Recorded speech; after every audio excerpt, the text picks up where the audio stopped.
আজি কংগ্ৰেছ দলৰ সৌভাগ্য যে অসম নাগৰিক সন্মিলনৰ পৰা আমাৰ অসমৰ সমাজৰ জ্যেষ্ঠসকল আহি তেওঁলোকৰ অভিজ্ঞতাৰ পৰা আমাক যথেষ্ট গুৰুত্বপূৰ্ণ পৰামৰ্শ মাৰ্গদৰ্শন প্ৰদান কৰিছে আৰু হেয়া হ'ল আমাৰ চিন্তাধাৰা। আমি কেতিয়াও নাভাবো যে অসমৰ প্ৰত্যেক সমস্যা কেনেদৰে সমাধান কৰিব লাগে গোটেইটো জ্ঞান যে আমাৰ ওচৰতে আছে বা এজন ব্যক্তিৰ মগজত আছে আমি নাভাবো। ৰাইজৰ মাজত যথেষ্ট অভিজ্ঞ থকা ব্যক্তিসকল আছে। ৰাইজৰ পৰামৰ্শ লোৱাটো হ'ল প্ৰতিটো লোকতান্ত্ৰিক দলৰ কৰ্তব্য আৰু ভাল লাগিছে যে গোটেই প্ৰক্ৰিয়া যি প্ৰক্ৰিয়া আমি যোৱা 6 তাৰিখৰ পৰা যোৱা মাহৰ 6 তাৰিখ পৰা আৰম্ভ কৰিলোঁ। আজি সমগ্ৰ অসমত যিদৰে বিভিন্ন জিলাত মানুহ ওলাই আহি বিভিন্ন সংগঠন ওলাই আহি নিজৰ বেদনা নিজৰ সপোন আমাৰ সন্মুখত ব্যক্ত কৰিলে একেৰাহে গুৱাহাটী মহানগৰৰ ভিতৰতো মানুহবোৰ ওলাই আহিছে আৰু সেইটো আমি অনুভৱ কৰিছোঁ যে অসমৰ জনসাধাৰণে পৰৱৰ্তী দিনত কংগ্ৰেছৰ নেতৃত্বৰ চৰকাৰৰ পৰা যথেষ্ট আশা কৰে আৰু সেইবোৰ আশা পূৰণ কৰিবলৈ হ'লে আমি সকলোৱে মিলিজুলি কাম কৰাটো উচিত। আমি অসমৰ ৰাইজক নাগৰিকৰ দৰে সন্মান কৰোঁ আৰু নাগৰিকৰ দৰে এজন অংশীদাৰ হিচাপে পৰৱৰ্তী দিনত তেওঁলোকৰ সহায় সহযোগিতা কামনা কৰিছোঁ। এইটো সোনকালে ধাৰাবাহিক প্ৰক্ৰিয়া মতে হৈ থাকিব। আজি আপোনালোকৰ দলত ইতিমধ্যে ৰেজাউল কৰিমে যোগদান কৰিছে। যোগদান কৰাৰ পিছত তেওঁ এটা বক্তব্য দিছে যে শিৱসাগৰক ধুবুৰী বনাম, ধুবুৰীক শিৱসাগৰ বনাম। এই বক্তব্যটো আচলতে তেওঁ কি বুজাব বিচাৰিছে?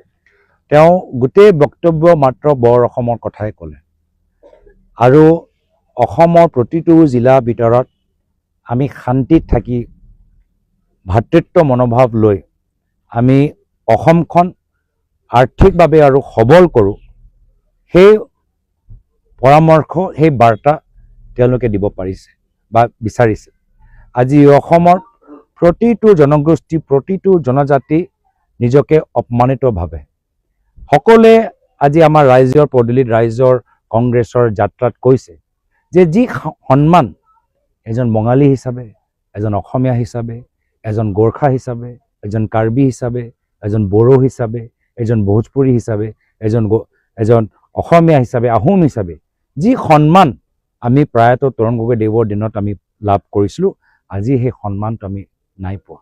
আজি জনজাতিসকলে কৈছে যে ক'ত গ'ল আমাৰ নিৰ্বাচন, সোণোৱাল কছাৰী নিৰ্বাচন ক'ত গ'ল? আজি বিভিন্ন জনগোষ্ঠীয়ে কৈছে যে আমাৰ মৰাণৰ নিৰ্বাচনটো ক'ত গ'ল? ইমান যে আমি কষ্ট কৰি সমষ্টি নিৰ্ধাৰণ কৰিলোঁ ক'ত গ'ল?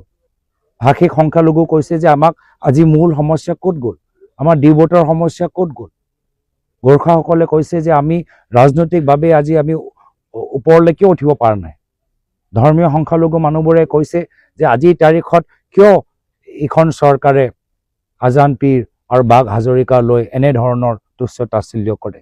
তো প্ৰতিগৰাকী অসমৰ জনসাধাৰণ জনগোষ্ঠী জাতি ভাষা নিৰ্বিশেষে মানুহবোৰ যি সন্মান প্ৰায়ত তৰুণ গগৈদেৱৰ দিনত পাইছিল, যি শান্তিত তেওঁলোকে আছিল, তাৰ বিপৰীত স্থিতি আজি অশান্তিত আছে, অপমানিত হৈছে আৰু আজি আমাৰ সকলৰ সংকল্প যে এখন নতুন বৰ অসম গঢ় দিওঁ, য'ত আমি স্বাভিমান সহকাৰে নাগৰিক দৰে সাহসেৰে আমি স্পষ্টবাদী হৈ আমি আগবাঢ়ি যাওঁ আৰু মূল যে আমাৰ সপোন অসমৰ ভৱিষ্যলৈ সেইখিনি আমি মিলিজুলি বাস্তৱ কৰোঁ।